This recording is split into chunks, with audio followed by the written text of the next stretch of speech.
আওয়ামী লীগ সরকারের আমলে আয়নাঘরে গুম করে রাখা ব্যক্তিদের ৪৮ ঘণ্টার মধ্যে পরিবারের কাছে ফিরিয়ে দিতে অন্তর্বর্তীকালীন সরকারকে সময় বেঁধে দিয়েছে ভুক্তভোগী পরিবারের সদস্যরা। সকালে ঢাকা রিপোর্টার্স ইউনিটিতে আয়োজিত সংবাদ সম্মেলনে গুম হওয়া পরিবারগুলোর পক্ষ থেকে এই সময় বেঁধে দেওয়া হয়। এ সময় তারা অভিযোগ করে বলেন, সরকার পরিবারগুলোকে সান্ত্বনা দিয়ে ঘরে বসিয়ে রেখেছে, অথচ যারা গুম হয়েছে তাদের ফেরত দিচ্ছে না।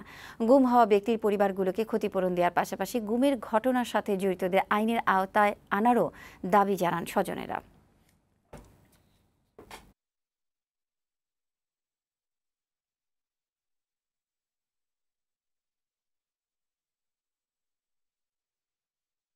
যে এই নরপশুদেরকে যে অবস্থায় হোক, এদের আইন আদালতে এনে এদেরকে জনসম্মুখে এদের ফাঁসির দাবি করছি, এদেরকে ফাঁসি দেওয়া হোক।